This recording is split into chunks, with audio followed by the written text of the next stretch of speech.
आज नहीं तो कल आपके निर्णय पर प्रश्न उठेंगे जिनके उत्तर के बिना रामायण संपूर्ण नहीं होगी।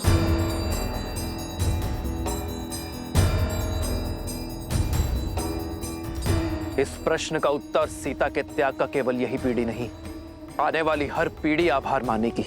जिस आने वाली पीढ़ी की आप बात करते हैं, वो पीढ़ी माता सीता के मुख से इस त्याग की कहानी को सुनना चाहती है।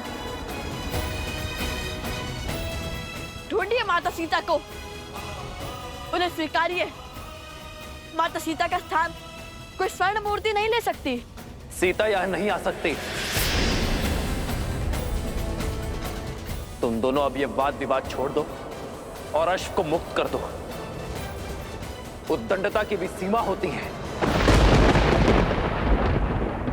उद्दंडता की सीमा तो अयोध्या की प्रजा ने पार की थी। उसने जिसके लिए आपने त्याग किया, जिसके कारण एक निर्दोष नारी को अपना पति, अपना परिवार और घर छोड़कर जाना पड़ा। मौन,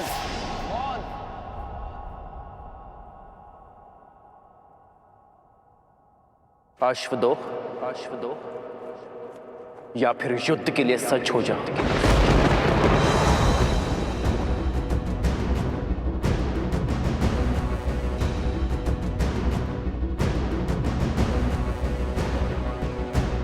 यदि आप माता सीता को खोज कर नहीं लाएंगे, उन्हें पुनः नहीं अपनाएंगे, तो हम भी अश्व नहीं छोड़ेंगे। स्वर्ण की मूर्ति रख देने से प्रेम सिद्ध नहीं हो जाता। माता सीता के हाथों आहुति दिलवाकर कीजिए रामायण संपूर्ण, अन्यथा उठाइए अस्त्र। हम युद्ध के लिए सज्ज हैं।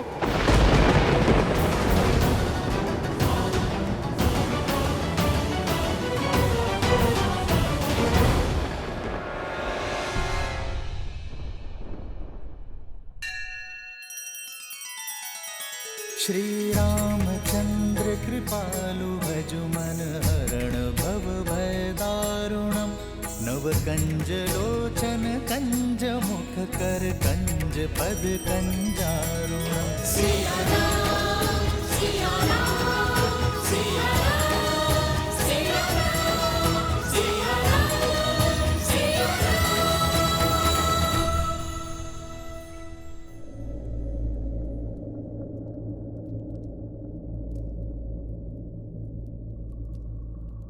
लव कुश अब तक नहीं आए। ऐसा क्या खोज रहे हैं रामायण में?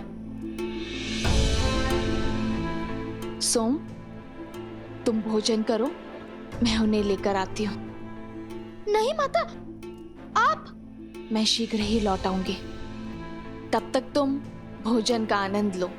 और हाँ, भोजन समाप्त किए बिना उठना नहीं। तब तक मैं उन दोनों की सुध लेकर आती हूँ। ये किस संकट में फंस गया? लव कुश तो आश्रम में है ही नहीं और भोजन समाप्त किए बिना उठ नहीं सकता। कहिए श्री राम, खोजेंगे हमारे साथ माता सीता को, रखेंगे स्वर्ण प्रतिमा के स्थान पर स्वयं माता सीता को।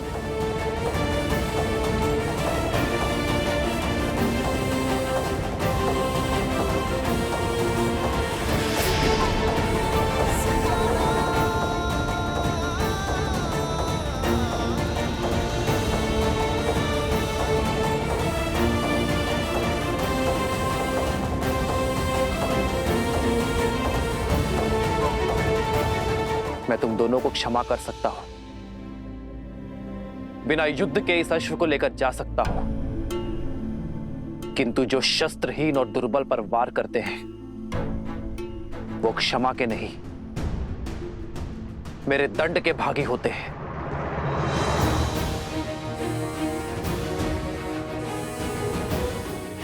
क्या? शस्त्रहीन और दुर्बल? हमने कभी ऐसा पाप नहीं किया। किसकी बात कर रहे हैं आप? संदेह था मुझे, परंतु विश्वास का पलड़ा अधिक भारी था मेरे मन में कि वो दिव्य ऋषि कुमार ऐसा नहीं करेंगे। परंतु कथनी और करनी में अंतर दिख रहा है मुझे। मैं तुम्हारे पाप का दृश्य देखकर आया हूं।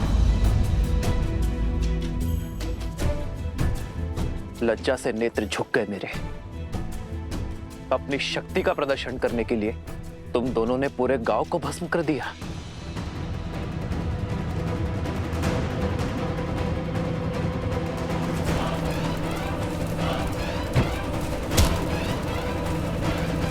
असंभव, हमने ऐसा कुछ नहीं किया। झूठा दोष मढ़ रहे हैं आप हम पर। धर्म के पथ पर चलने वाले लवकुश को अधर्म के संस्कार नहीं दिए वन देवी ने। प्रभु, मुझे भी इन पर पूरा विश्वास है। ये दोनों ऐसा घोर अपराध नहीं कर सकते। इनके चरित्र और संस्कार ऐसे नहीं है प्रभु।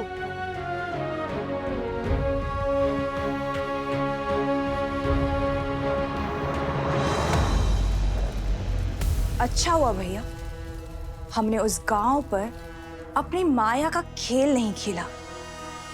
लवकुश बनकर गए अवश्य, पर सत्य में त्राही त्राही मचाकर लौट आए। यदि हम उन गांव वालों के साथ सम्मिलित हो जाते तो सत्य की मूरत वो राम क्षण भर में हमें पहचान लेता। अब जो बीज बोया है उसका फल पकते हुए देखना है। शीघ्र ही राम का क्रोध हर सीमा लांघ जाएगा। और कहते हैं ना, क्रोध विवेक का शत्रु होता है। श्री राम, आपको अवश्य ही कोई अनुचित सूचना मिली है। यदि यह विश्वास है, अब भी हमारे से धड़ से अलग कर दीजिए। आपसे जीतना तो वैसे भी असंभव है हमारे लिए, किंतु माता सीता के सम्मान के लिए यह युद्ध अंतिम श्वास तक लड़ेंगे हम।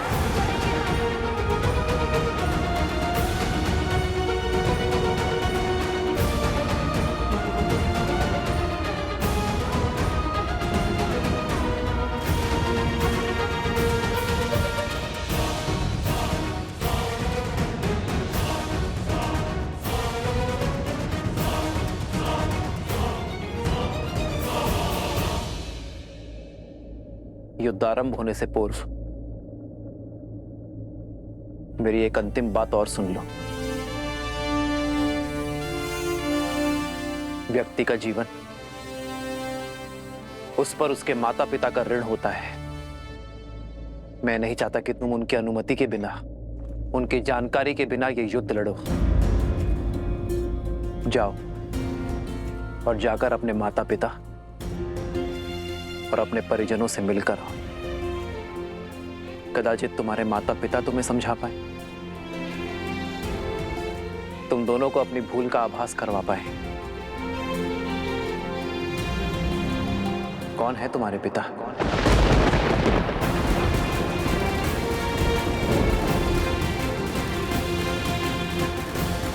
लवकुश मेरे ही पुत्र है, श्री राम के तने हैं, रघुकुल के वंशज हैं।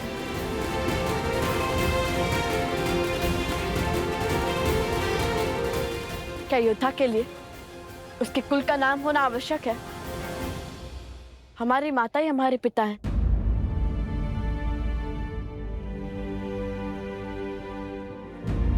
उन्होंने कभी हमें पिता की कमी आभास होने नहीं दी।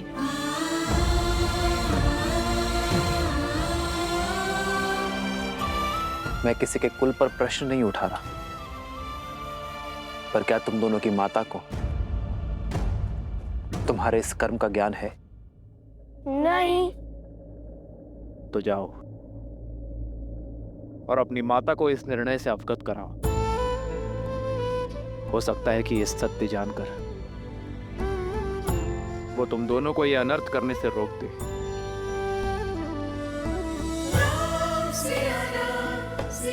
जाओ बालकों।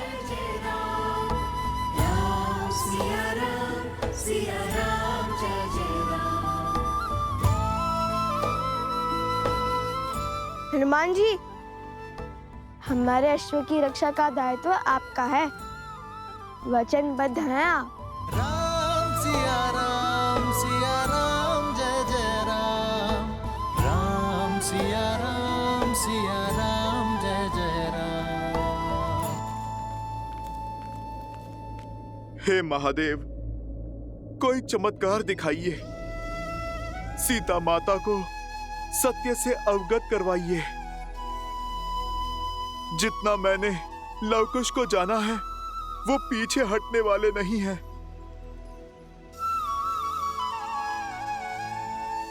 महादेव, अब तो आपके ही अंश श्री राम भक्त हनुमान ने गुहार लगाई है। आप तो नियति का खेल बदल सकते हैं ना। सीता को सत्य का ज्ञात कराइए, अन्यथा एक पिता अपने पुत्रों के अंत का कारण बन जाएगा। ये तो आप भी जानते हैं ना कि लव और कुश श्री राम से नहीं जीत पाएंगे। यदि ये युद्ध हुआ तो श्री राम लव कुश को मार देंगे। महादेव, आप मौन क्यों हैं? कुछ कीजिए महादेव। अरे माता, कहाँ जा रहे हैं आप? वहाँ संकट है, आपने तो कहा था। हाँ, वो मैं। आप तो लवकुश को खोजने निकली थी ना? हाँ, कहाँ है लवकुश? अरे हाँ, वो तो अध्ययन कक्ष में है ना, रामायण के अध्ययन में। मैं उन्हें देख कर आती हूँ। हाँ, वही होंगे, और कहाँ जाएंगे?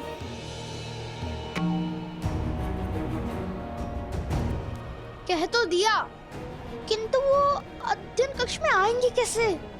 आज हर भेद खुल जाएगा।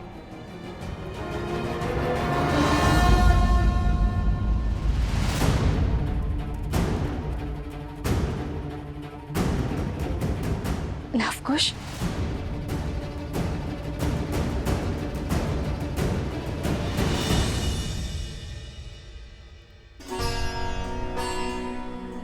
मारे गए।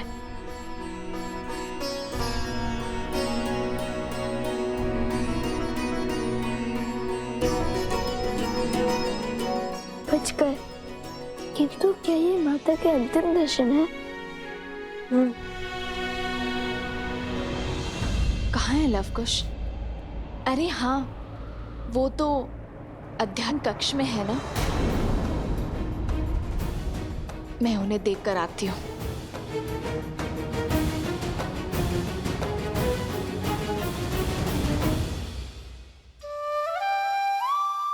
बाल बाल बचा भी इसी क्षण निकल जाता हूँ, अन्यथा ये सियाराम के लाल मुझे पुनः फंसा देंगे। क्या बात है, आज इस समय रामायण अध्ययन का विचार कैसे आया? रामायण रामायण तो एक भाव है माता, कभी भी खर कर जाता है। मन में जो प्रश्न व्याकुल किए हुए थे, उन्हें का उत्तर ढूंढ रहे थे। कैसा प्रश्न? जिस निर्णय ने मर्यादा पुरुषोत्तम प्रभु श्री राम पर लांछन लगाया, उन्हें कलंक का भागी बनाया, राम सिया को भिन्न किया, और आप इतने विश्वास के साथ कैसे कह सकती है माता कि इस निर्णय में माता सीता की भी सहमति थी? यह निर्णय माता सीता का ही था। राम सीता का त्याग नहीं कर सकता।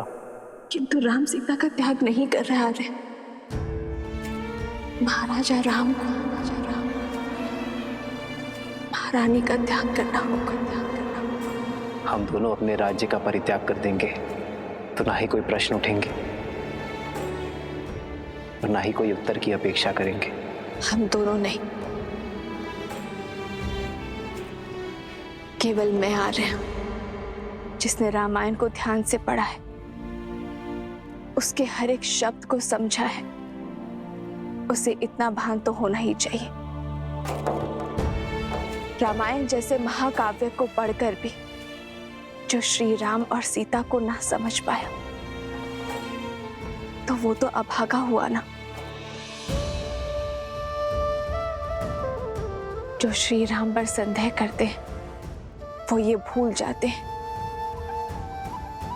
कि श्री राम ने जो भी किया वो अपने दायित्व के निर्वहन के लिए किया, एक राजा होने का कर्तव्य निभाने के लिए किया। सिया राम एक दूसरे से दूर हुए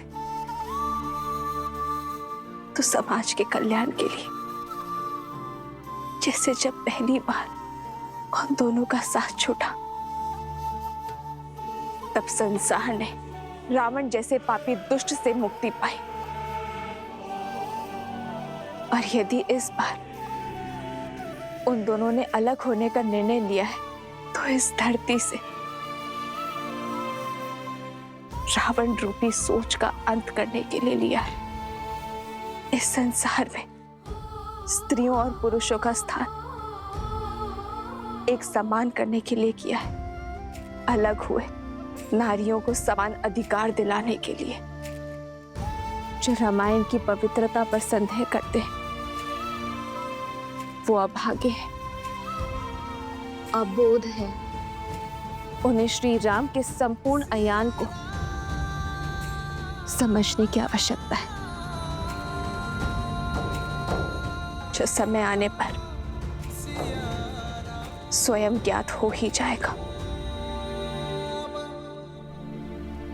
कदाचित आप उचित कह रही हैं माता।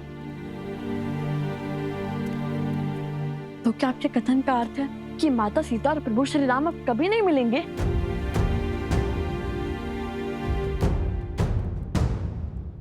नियति चाहे जितना चाह ले धरती को आकाश से दूर करने का, किंतु क्षितिज में जाकर सांझ का मंद तेज दोनों को एक कर ही देता है। हाँ, मैं ये नहीं जानती कि सिया राम के जीवन में वो सांझ कब आएगी? माता, वो समय हम लाएंगे जब प्रभु श्री राम और माता सीता फिर से एक होंगे। क्षितिज, हम करेंगे रामायण संपूर्ण।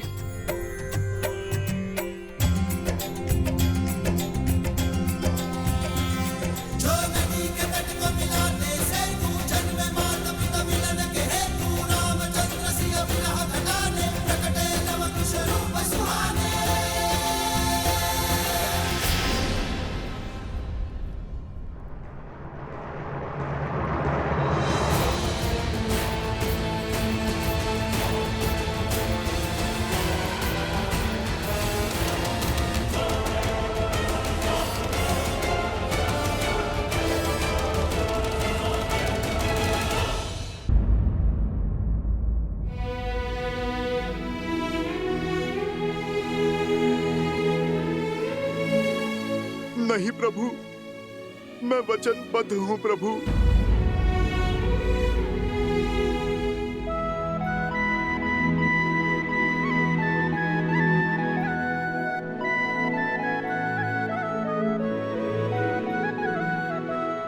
मैं तुम्हें वचन तोड़ने के लिए बात ही नहीं करूंगा हनुमान। लगता है एक राम भक्त को दूसरे राम भक्त से अधिक मोह हो गया है, या कदाचित भक्त के मन में भी विद्रोह ने जन्म ले लिया। क्षमा कर दीजिए भगवान वाल्मीकि, अब मुझे आपका वचन तोड़ना होगा। मुझे हर पाप का दंश स्वीकार है, किंतु पिता के हाथों पुत्र की मृत्यु होते देखने का महापाप नहीं।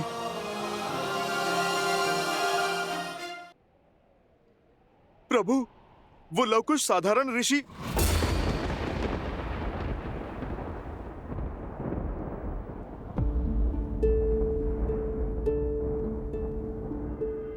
मैं सब समझ गया, अब और कुछ कहने की आवश्यकता नहीं है। वचन से बंधे हो इसलिए अब तक मौन थे, तो अब भी कुछ मत कहो हनुमान। इस संसार में वचन से बड़ा और कुछ नहीं। किंतु प्रभु, आपका जानना आवश्यक है। प्रभु, वो बालक यहाँ है। हम लौट आए।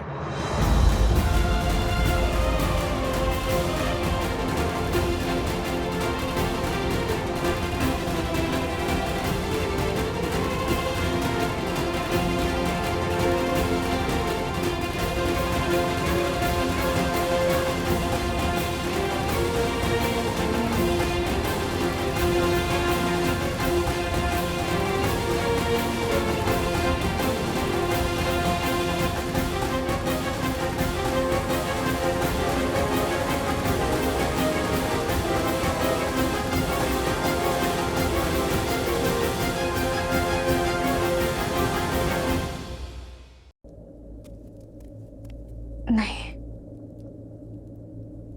मैं पुनः आश्रम वासियों के प्राण संकट में नहीं डाल सकती। मुझे अकेले ही जाना होगा।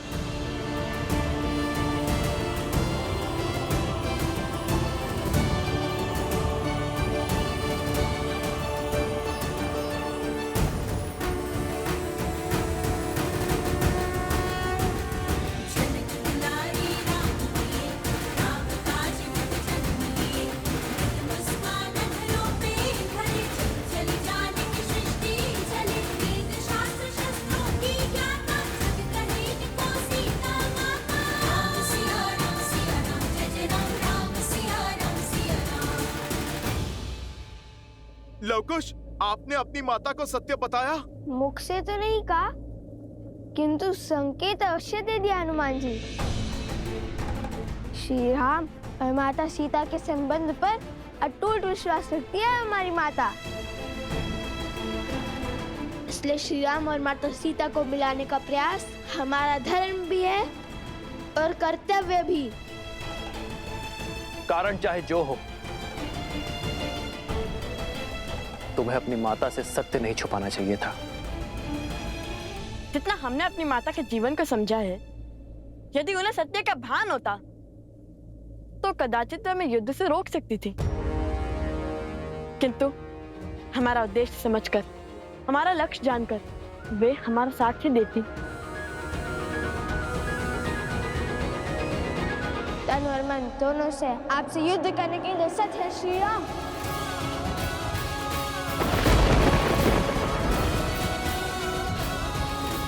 अश्व पकड़कर जो चुनौती ली है, उससे पीछे नहीं हटेंगे लवकुश।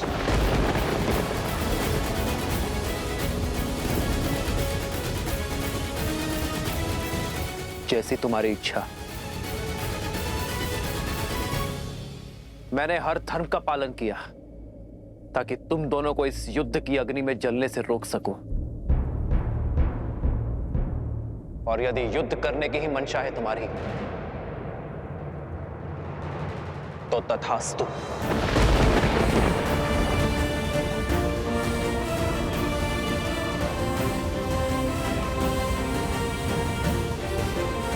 माता, कहाँ हैं आप? पुत्र और पिता दोनों एक दूसरे पर शस्त्र तानने को तत्पर हैं। आ जाइए माता और रोक लीजिए इस विनाश को।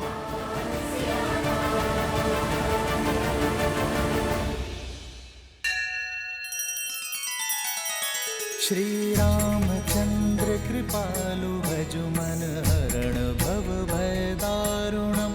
नव कंज लोचन कंज मुख कर कंज पद कंजारुणम।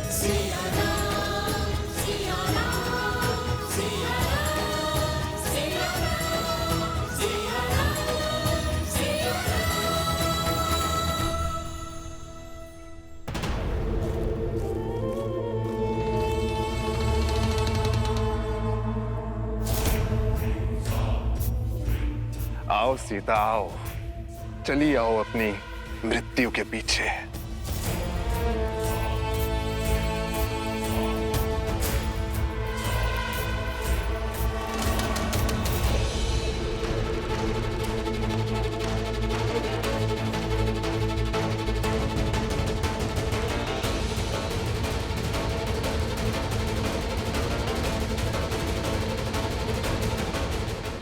चिन्ह?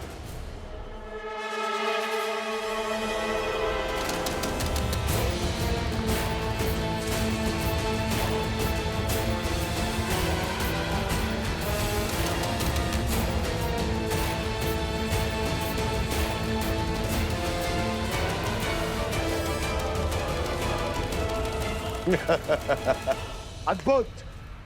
शक्ति को युक्ति से काटा है तुमने शूर्पणखा। क्या योजना बनाई है सीता को राम और लव कुश के युद्ध से दूर ले जाने की। सीता का आश्रम में वास इस युद्ध में बाधा डाल सकता था और अब हम हार का भार नहीं उठा सकते हैं भैया। अब जब राम लवकुश पर अस्त्र चलाएगा और जब लवकुश उसके वार का प्रतिकार देंगे और तब उस क्षण का साक्षी समस्त त्रिलोक बनेगा। और ऐसे में ये बात सीता तक ना पहुंचे, ये तो असंभव है। इसलिए सीता को इस युद्ध और युद्ध भूमि से दूर ले जाना अति आवश्यक था भैया। और वचन से बंधा वो हनुमान चाह कर भी अपना मुख नहीं खोल पाएगा और चुपचाप इस विनाश का स्वांग देखता रहेगा। उत्तम शूर्पणखा, उत्तम।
सीता से मेरी शत्रुता बहुत वर्षों पुरानी है। बहुत गहरे घाव दिए हैं उसने मुझे।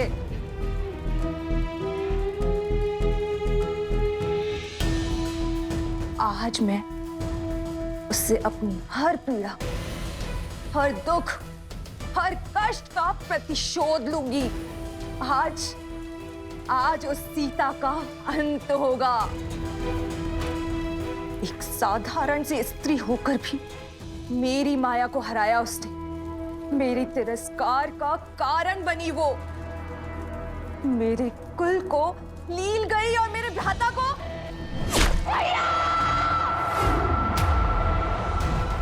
और मेरे भ्राता का काल बनी। किंतु आज मैं उन सब का प्रतिशोध लूंगी। आज उसकी मृत्यु के साथ हमारी इस शत्रुता के अध्याय का भी अंत होगा।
श्री राम।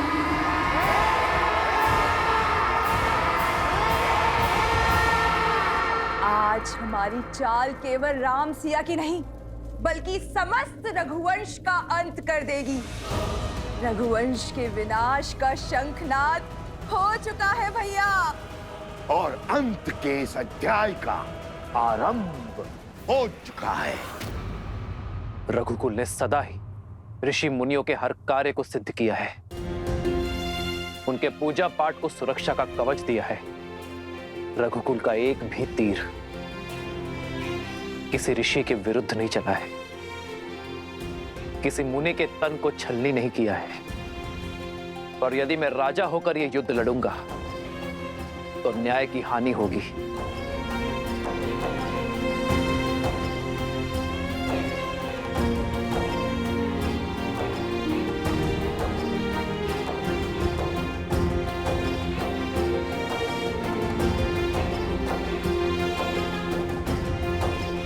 प्रभु, ये क्या कर रहे हैं आप?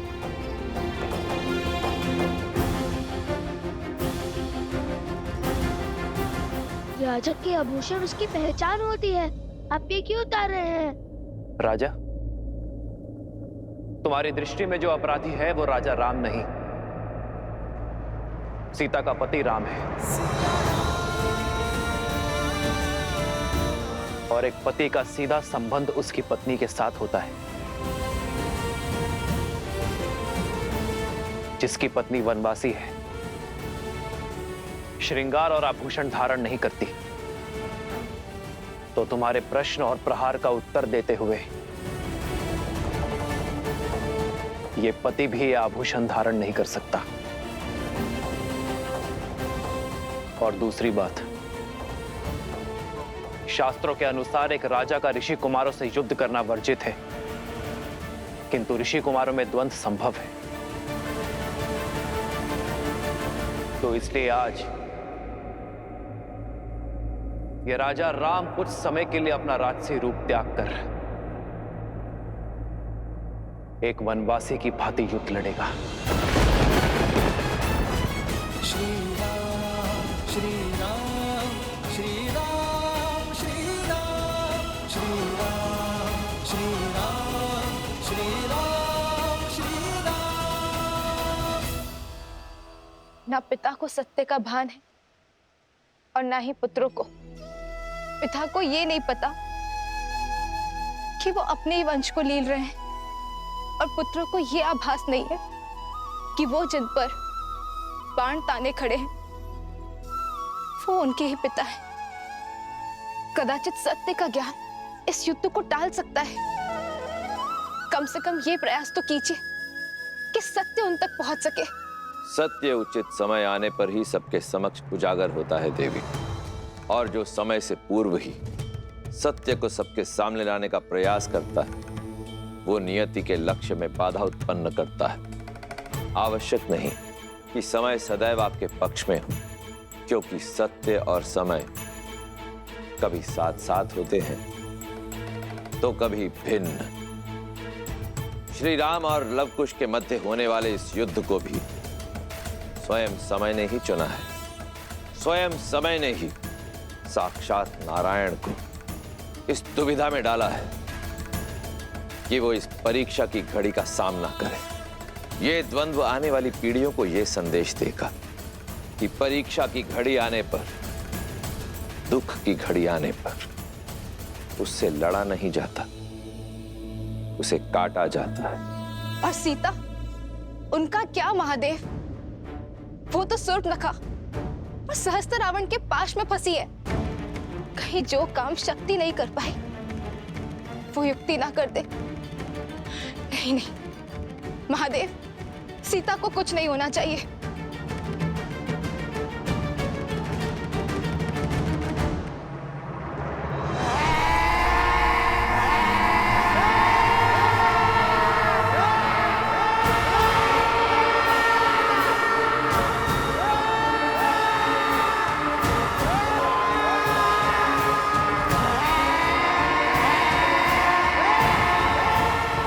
अरे, अभी से भयभीत हो गई तुम सीता? अभी तक तो तुमने विध्वंस का दंश झेला ही नहीं।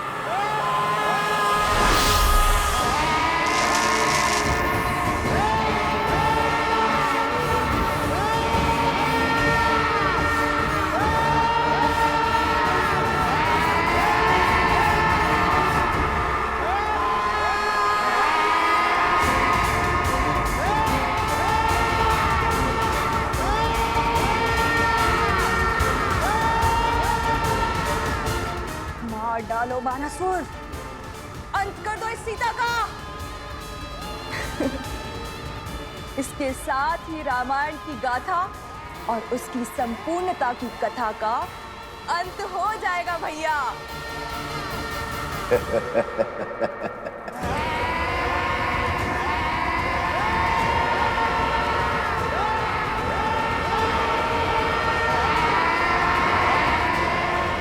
ये दीवारें तो मेरी समीप आ रही है। हे गौरी माँ, मुझे अपनी शरण दे, मेरी सहायता कीजिए गौरी माँ।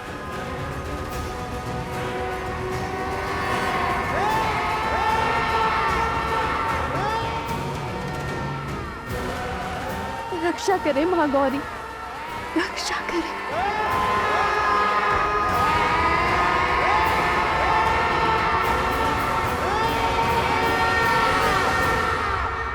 महादेव, महादेव, अब मेरी पुकार हो रही है। आप समय से विवश हैं और मैं भक्त की पुकार से। किंतु मैं क्या करूं? समय आ गया है देवी, जब आपको अपने समक्ष झांक कर देखना होगा, आत्मनिरीक्षण करना होगा।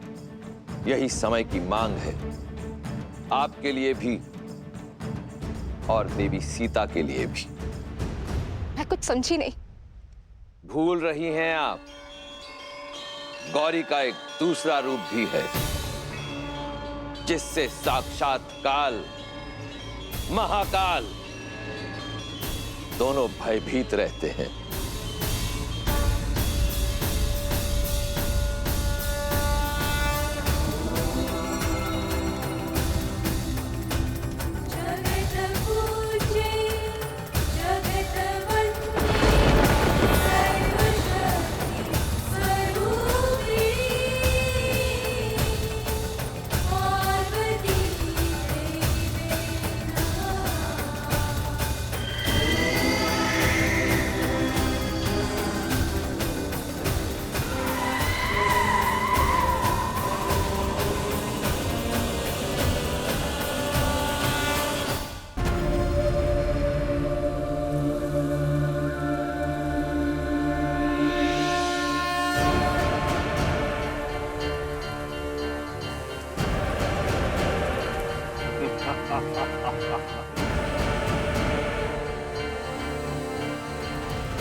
असंभव, ये नहीं हो सकता,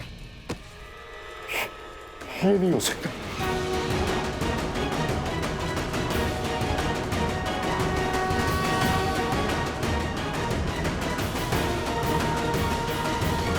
किस चिंता में पड़ गए आप भैया? क्या हो गया आपको? सीता के पीछे देखो, कौन है वो? कहीं कोई नहीं है भैया।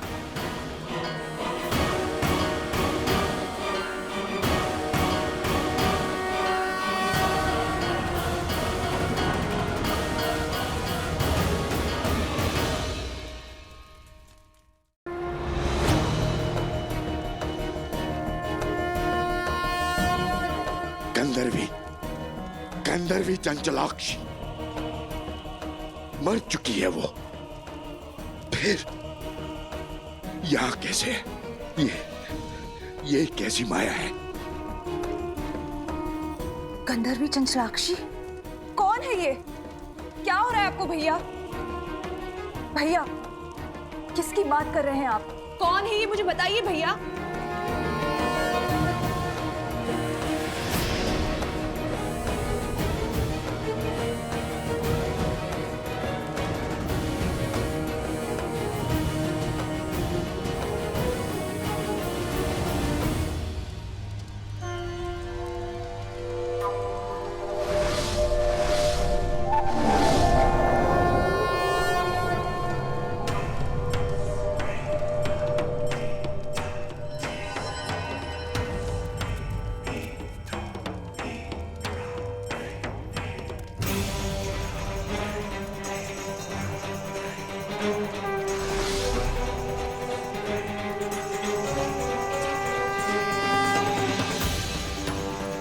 असंभव, चंचलाक्षी लौट कर नहीं आ सकती। नहीं! क्या हुआ? श्री राम रुक क्यों गए? हम पर प्रहार क्यों नहीं कर रहे हैं? कदाचित वो हमारे प्रहार करने की प्रतीक्षा कर रहे होंगे। तो चलिए भैया, माता का नाम लेकर भौमास्त्र से युद्ध आरंभ करते हैं। भूमि देवी की शक्ति हमारे साथ होगी। सच और सोच का द्वंद अनोखा, राम विरुद्ध है राम के नंदन, मोड़ अनोखा आया है कैसा, युद्ध न जाए भौमास्त्र! पिता चाहे रघुकुल का मान, सूझ चाहे सीता सम्मान। ये क्या कर बैठे लवकुश? भौमास्त्र की काट तो ब्रह्मशिरा अस्त्र है, और यदि प्रभु ने ब्रह्मशिरा का आवाहन किया तो लवकुश का ही नहीं, बहुत से जीवों का संहार होगा।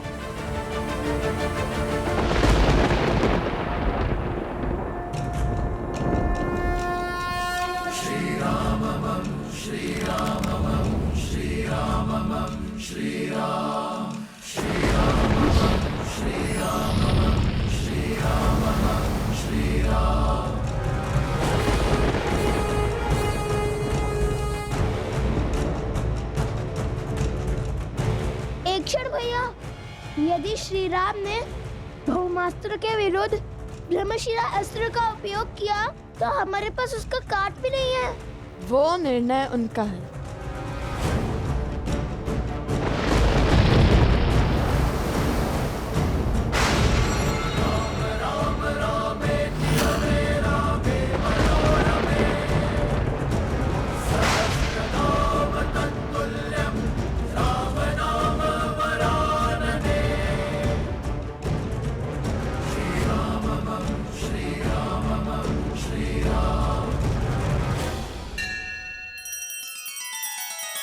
श्री रामचंद्र कृपालु भजु मन हरण भव भय दारुणम, नव कंज लोचन कंज मुख कर कंज पद कंजारुणम।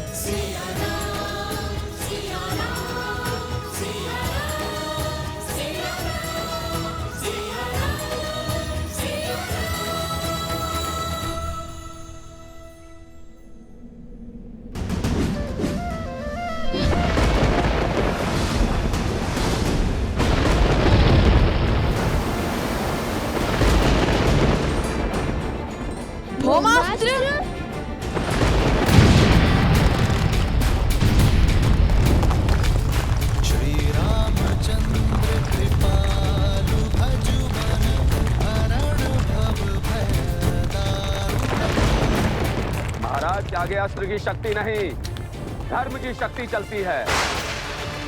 अस्त्र चाहे कोई भी हो, महाराज के तप और त्याग के कारण हर अस्त्र की शक्ति 100 गुना बढ़ जाती है।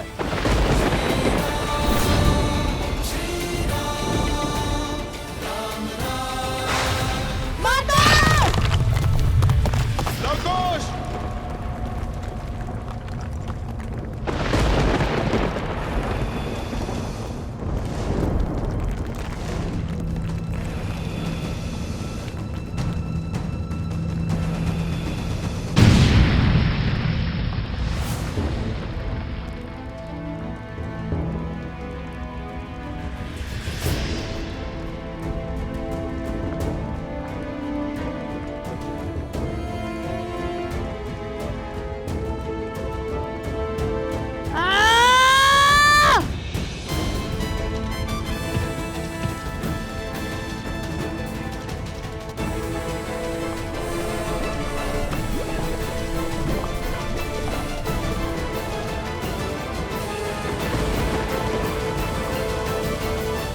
प्रभु आप रुक जाइए, मत कीजिए ये अनर्थ। मेरे पास रुकने का कोई कारण नहीं है हनुमान। ये दो बालक अयोध्या के मान सम्मान को ध्वस्त कर रहे हैं, रामराज्य के स्वप्न का संहार कर रहे हैं। प्रभु, मैं भगवान वाल्मीकि के वचन से बंधा हूं, इसीलिए मैं आपको सत्य नहीं बता सकता, किंतु मैं आपको अवश्य इतना कह सकता हूं, ये जो घट रहा है उचित नहीं है प्रभु।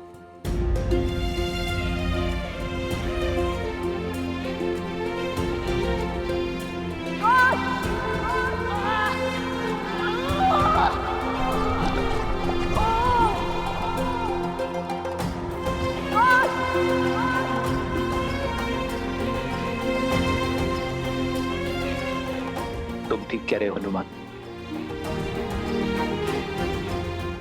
जो हो रहा है उचित नहीं हो रहा है, किंतु मैंने लवकुश को अनेकों अवसर दिए। मैं नहीं जानता भविष्य के गर्भ में क्या छुपा है।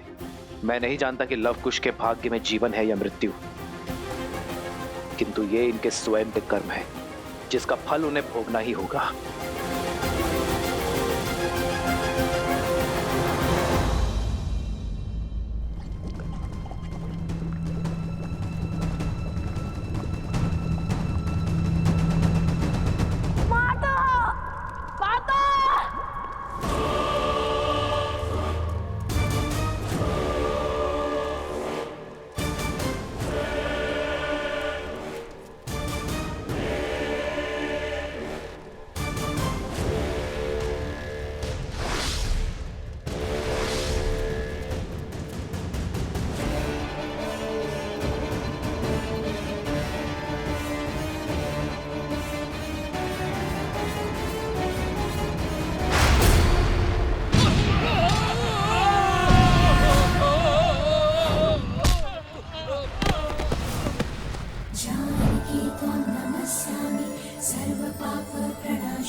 कुछ कीजिए भैया, अन्यथा हमारा एकमात्र सेवक भी स्वाहा हो जाएगा।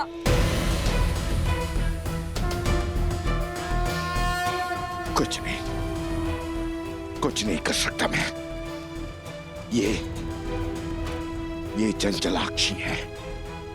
क्या हुआ है आपको भैया? कौन है ये चंचलाक्षी? कैसे जानते हैं आप इसे? क्या नाता है आपका उससे? बताइए भैया, उत्तर दीजिए भैया। कौन है ये चंचलाक्षी? क्या हो रहा है आपको भैया? भैया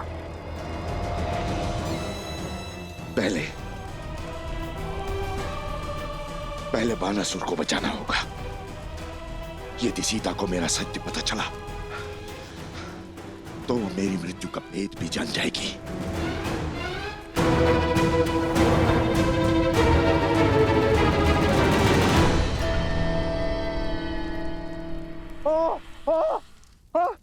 महाराज बचाइए, बचाइए महाराज। माता! माता!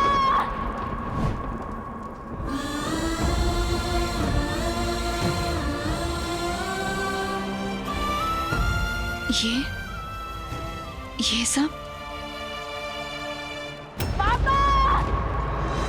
लवकुश, लवकुश, लवकुश, कहाँ हो तुम? कहाँ है लवकुश? लवकुश!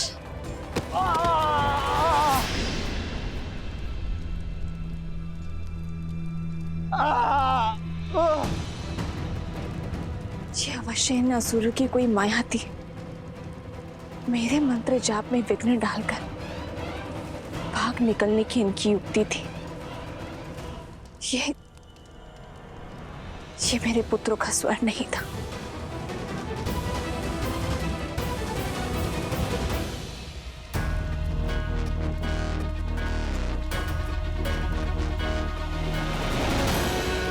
रुक जाओ दुष्ट!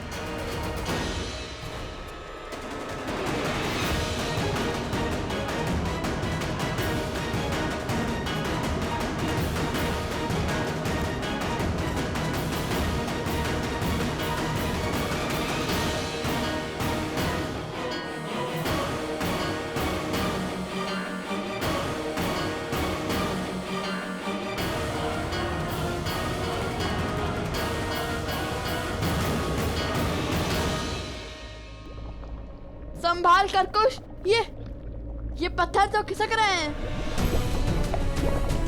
हमें इस पास से बाहर निकलने का कोई न कोई मार्ग ढूंढना होगा। हमें माता का नाम लेकर अपने जीवन को दांव पर लगाकर ना ये अंतिम बार करना होगा। जीवन को बचाने का प्रयास करना होगा। और यदि ये लावा हम पर गिरा या पत्थर निकले तो हमारी मृत्यु निश्चित है।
अद्भुत!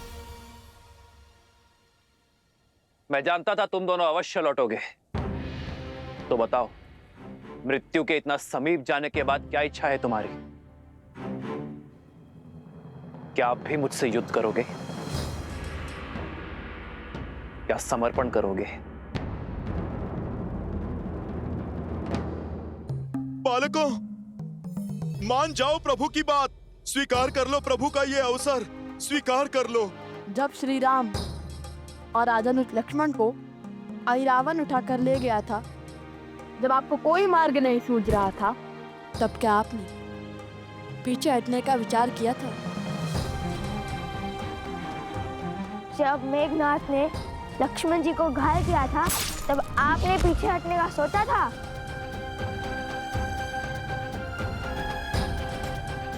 जिनके पास धर्म का साथ होता है, उन्हें पीछे हटने की कोई आवश्यकता नहीं होती। बालकों, आपको किसने कहा कि हमने अश्व रोककर धर्म किया है?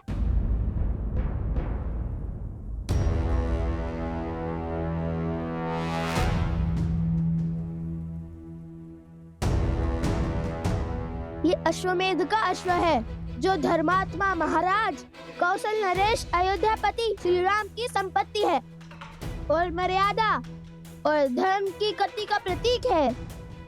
जिसने भी इसे रोकने का साहस किया और अयोध्या की चतुरांगिनी सेना से युद्ध को आमंत्रण करेगा।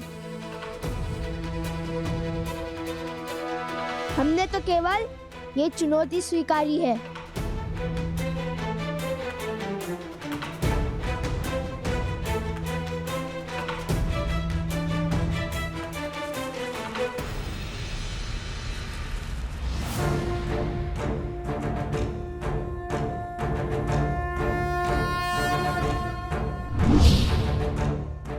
यदि चुनौती ली है तो उसे पूर्ण करने के लिए सच हो जाओ।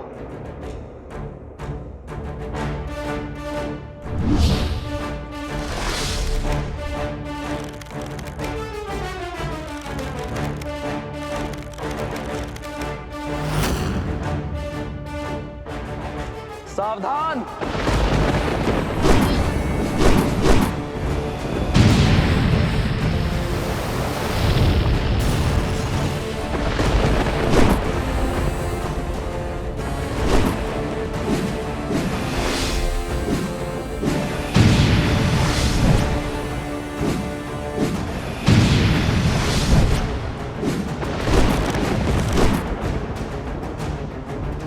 भैया हमारे बाण तो आधे मार्ग तक भी नहीं पहुंच पा रहे। प्रयास करते रहो कुश।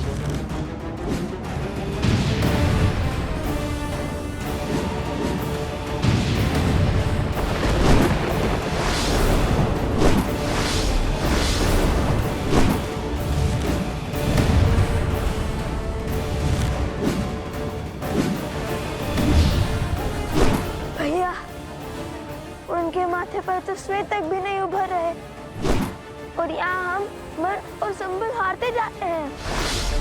शब्द नहीं, हस्त चलाओ कुश।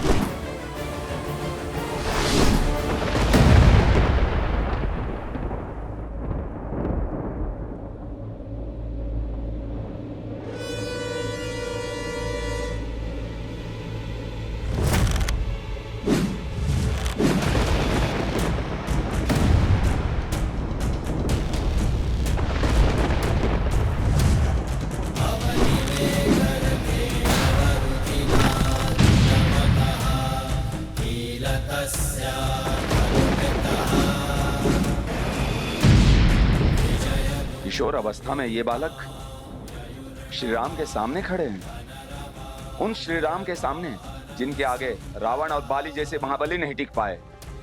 लगता है जैसे श्री राम के समक्ष साक्षात श्री राम खड़े हैं।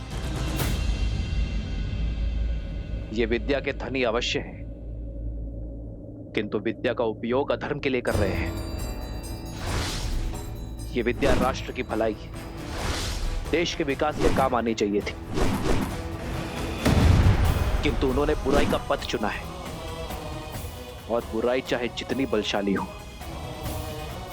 अंत में हारती ही है।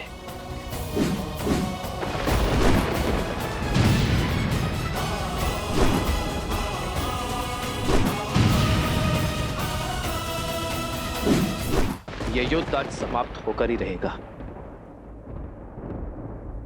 या तो ये बालक आज अपना हट त्यागेंगे या फिर प्राण। सदा चलिया प्राण जाए पर वचन न जाए।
हे महादेव, इस महाविनाश को रोकने का आप मुझे मार्ग दिखाइए।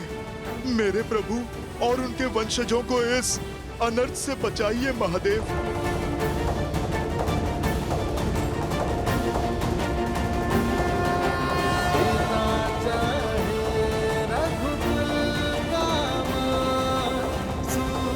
चाहे सीता सम्मान